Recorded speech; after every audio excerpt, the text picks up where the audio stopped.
Welcome everyone to JOLO Winery and Vineyards and Post Restaurant. So today we're starting a three-part series, Cooking 101 with Post Restaurant. So our main course today is what we call Eggplant Rollotini. So it's a derivation of almost eggplant parmesan, but it's a little simpler to make and a little bit more healthy and delicious in my opinion. So the ingredients that we're going to start with flour, what's called an egg wash. So you have flour and egg wash, which you're going to season here in a moment, and some panko breadcrumbs. Do not be running around with those Italian breadcrumbs. They're no good. You want panko, the nice, light, crunchy. You want that nice crispness with this. So my grandmother Rufo and my mom Shirley taught me the secret recipe for eggplant. So for about an hour now, you see the liquid coming out and it's turning brown, oxidizing. So I've salted both sides to pull out some of the bitterness of the eggplant and also a little bit of the fluid so it really gets nice and crisp. So I'm just going to pat that dry right now with a little bit of Bounty Quicker Picker Upper. So I'm just going to pat it dry a little bit. Here too. See all that fluid on there? And that's just the fluid out of the eggplant. And that brownness is that bitterness that a lot of people don't like in their eggplant. And that's why my mom's eggplant was the best. So we're going to just pat that dry. You don't want it too dry because you want the flour to stick in the first batch here. So I also have the oven on. So the oven's on 350. And I'm just going to turn you don't have to turn the convection on, but I like to have the convection on. So I like to have the heat circulating a little bit more crispness. Not that we need it, we're going to fry it. And I'll show you that here in a minute. So the way you get that eggplant that way is the first thing you want to do is you want to cut the end off. Like get this mandolin out of the way so you can see what I'm doing. So you just cut the end off like this and the other end. And then we stand it up. And then we take our peeler and then we just peel it like this. You don't have to take this off, but if you leave it on, you're going to be cutting through that with your knife and your fork. It's going to be stringy. It's going to be pulling apart all the beautiful breading that you work so diligently to get onto the eggplant. So you want to peel that off like that. And this is what's called a mandolin. A lot of people don't have this. It's not essential, but really for this dish, to get the crispness, you want that like 1/8 inch to 1/4 inch thickness. So you can do it by hand if you're dexterous, but I recommend being super careful. But this mandolin gets it absolutely perfect. You see that? That's right where you want it. So if you can't do that, just carefully like this, you can get a nice thin piece like that. Yes? So you can do it like this, super careful and slowly with a sharp knife. So you end up the same way. And these are cheap. You can get this on Amazon for like $30, $40. There's julienne vegetables. There's different blades like this one here. So you run your zucchini, it juliennes it. It's beautiful. It's super cheap and utilitarian. So now I have here the eggplant. So what I'm going to do is whisk in a little bit of water into this egg wash. You can use heavy cream too if you're allergic to eggs. So you can use that instead of eggs. So I'm just going to whip that up a little bit. So what we want to do is just get it where it will help coat the flour so you have something for the breadcrumbs to stick to. So I'm going to take some oregano. I'm going to season this breadcrumb. I'm going to put some salt in the breadcrumb. It's called layering. You want all your layers to taste good. So you have salt and pepper. I'm going to put a little salt and pepper on the flour. Not too much. Just mix it up a little bit. I'm going to mix this up a little bit. So take the eggplant. You're going to dredge it in the flour like this. Nothing too crazy. See that? Now I'm going to put it in the egg wash. Now you have this nice egg paste. Now if you like construction projects with your kids, if you run out of Elmer's glue, you can use this. So now I'm going to take that, crust over the eggplant. Look at that beautiful crust. Pack it down. Look how pretty that looks. There's one. So we dredge this one. There's two. I like to serve this dish with 3. You can do 1 per person for an appetizer. If you want to make this for a main course, 3 is beautiful. So again, the egg wash. Right here in the breadcrumbs. Voila. So, I know there's a lot of breadcrumbs in here. I can show you a secret that I do with the breadcrumbs to make a beautiful vegetable for your steak dinners or really any dinner or your fish. We can have this with a pesto hat. It could be great. I'll show you how to not waste all these breadcrumbs.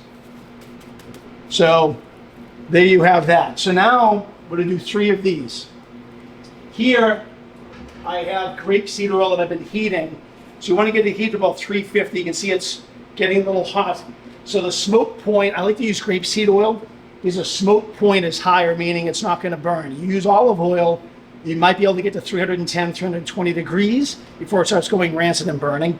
So obviously I'm going to fry at 350. You need it to be something like this that can go to 420, 425 without burning and smoking. So it's smoking a little bit now, so I shut it off, so that's good. So I don't want to burn this. So I'm going to add now just a little bit of olive oil to give it the olive oil flavor. So I overheated that a little bit. Just add a little bit more grapeseed oil, cool it off. There you go. So now that's ready to fry, literally. So I'm going to take the eggplant. We're going to fry it. Nice and golden brown. Plus, you know, with grapeseed oil, it's healthy. So look how pretty that looks already. Look at that, because it's super hot. So you don't want to overcook it. We told you we're going to put this in the oven. So I already have here to get some of the, look at that beautiful golden brown. Easy peasy. So now I still some of the texture of the eggplant. So I'm going to take this out. And that's your eggplant. So now we're going to put a nice mixture in here and then bake it in the oven. So let me get the stuff out of the way here.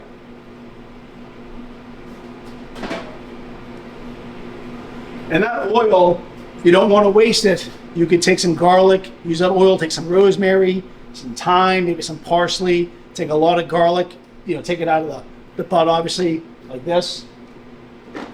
Put it at 250 degrees in the oven, in the pan, make it garlic confit. You can take that garlic and mash it up, put it on your steaks. You can make an aioli, so much you can do. So don't waste all the oil. I mean, you can do a nice confit of anything. So, so there's the fried eggplants. Now we're going to use a little ricotta cheese to make the stuffing. So we're going to take ricotta cheese. This could not be easier, right? So you could, like I said, whoops, you could do this for a dinner party. This could be an appetizer, you know, first course, second course after a salad. So I'm going to take a little ricotta cheese. So figure you're going to need a good tablespoon per, right? So there's probably 2 tablespoons and there's 3 tablespoons. You don't want it to be oozing out. You want layers of textures and flavors. So I'm going to put a little oregano in there, just a kiss. We put it. Believe it or not, the ricotta cheese takes on flavors super fast. You can easily oversalt the ricotta cheese. A little salt, just a little bit of pepper. And we're going to finish with basil. So I'm going to put a little basil that's called chiffonade, just some ribbons of basil. So we're going to take this here, the basil. We're going to roll it. Take the stem off. We're just going to roll it like this. So I have a little roll of basil, and then always keep your knife at an angle. Use your fingers as a guide, and you get it super, super thin like that. That's called a chiffonade, those little ribbons. So take that, put it right in here like this. And that is the base stuffing. I'm just gonna add a little bit of Parmesan cheese. So you can use a microplane like this, so it's nice and fine. Some Parmesan cheese. There you go. So now I'm gonna mix that up a little bit more. There you go. So we got some of the fat off of this, the excess oil. And we've already basically tenderized this with the salt, right? And get that prepared. Super easy. Put a little ricotta cheese on there.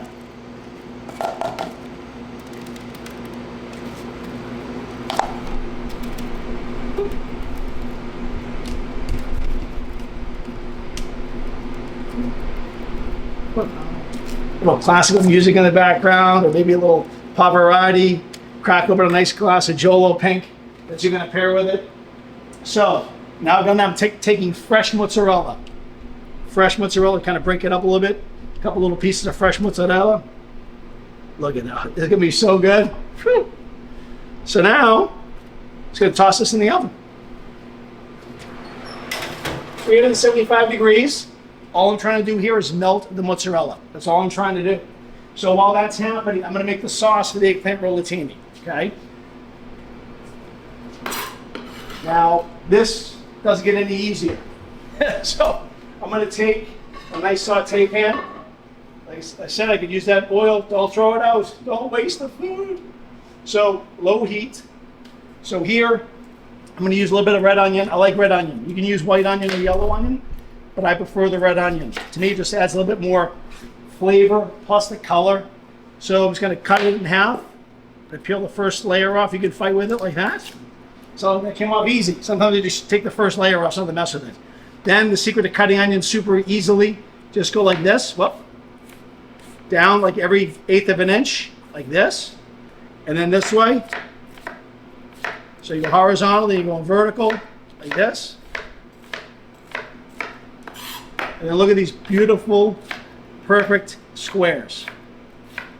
Huh? We're getting easier than that. So I'm going to take a little olive oil in the pan here. And I'm going to just saute this. Some onion. We'll put a little bit more in there. That should be enough. So I don't know, that's probably 1/4 of an onion. So I'm going to salt and pepper this.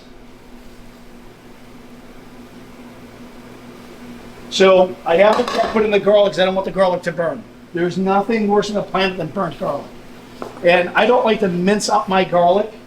So we'll take your garlic, take it out of the cloves.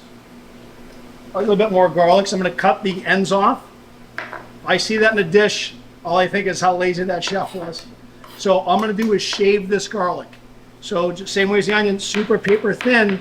This way, if you don't like the garlic, you can pick it out and not eat it, but you still have that beautiful garlic flavor. Yeah? So I'm going to do maybe half of this one. It's a big clove. That should get me through. It looks beautiful. So I'm going to take this here. And to me, it's up to you, but that needs a little bit more olive oil. So I'm not going to go wrong with olive oil. So I'm just going to sweat that up for a minute, not even, maybe 30 seconds. It smells unbelievable. This is the secret sauce. Hunt's. And I'm not getting paid by them. I've been through as much tomato sauce in my life as any human being. This is the best. It's the most authentic tomato. It tastes like tomatoes, got beautiful acidity. The texture is sometimes they're too chunky. This tomato sauce tastes like a tomato you just picked from your garden. So, I mean, to me, that's enough for 3 people, yeah, or 3 pieces. So I'm gonna let that heat up. And then my secret weapon, capers. If you're not using capers, you're living like a monster. So I'm gonna break the seal on this. And I like to get a little bit of the brine. So don't be afraid of some of that. I mean, that's salty, it tastes like the capers. It's basically a caper marinade. So I'm gonna take a nice heaping tablespoon of the capers. And that's it. So I'm going to stir this up. And that's it. This isn't a ragu. You're not going to cook that all day long. I mean, you want this to be fresh. Fresca. So I'm going to check with the eggplant rollotinis. Oh my. Look how good that looks. Huh? That should be in the Louvre. So now, super easy plating. If you want, you could toss a little salad with this. I would just dress arugula or field greens with a little lemon juice and olive oil, or just like this. To me, there's enough going on the plate. So, it's nice and hot. So we're going to take this and just simply roll it. That's why it's called a rollotini. So there's one. There's 2. 3, right, everyone? There's 3. Ah, nice and pretty, gorgeous, crispy. So easily that folded. The eggplant's perfectly cooked. It hasn't been murdered. It still has a little texture and bite back. It's a nice panko. So now I'm going to take this right over the top. The garlic, the brininess of the capers, the sulfur of the onions, the acid and the freshness, the fruitiness of the tomatoes, some of that oregano in there. You don't want to sop it with the sauce. You don't want this to end up being like an eggplant parmesan where it's all ruined texturally. So you want there to be texture. So there is that. Now we're going to finish it so it looks pretty. So again, we're going to take a little bit of basil chiffonade. Super easy. I'm gonna roll this up like this.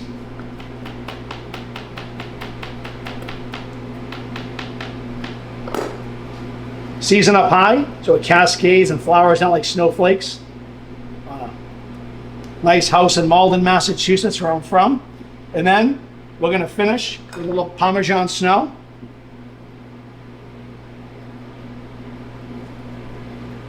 Like that. And to me, it's not a timeless, it has a little olive oil. Just a kiss of olive, just like that. That's it. And there is your beautiful eggplant rollotini.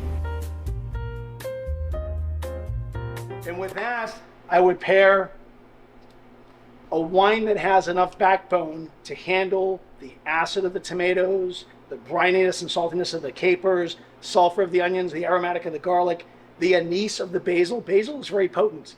So you have that, then you have the creaminess of the mozzarella, the Parmesan, the crunchiness of the eggplant. So to me, a world-class rosé that has high acid, super vibrant, energetic is a perfect pairing. And just so happens this one just won Best in the World at the American Fine Wine Society competition. And it's never been done before in the history of their competition. This wine won back-to-back Best of Show, Best Rosé. Last year's 22 vintage and this year's 2023, both in blind tastings at the American Fine Wine Society. So hopefully you all enjoy the eggplant rollotini. Cheers and JOLO!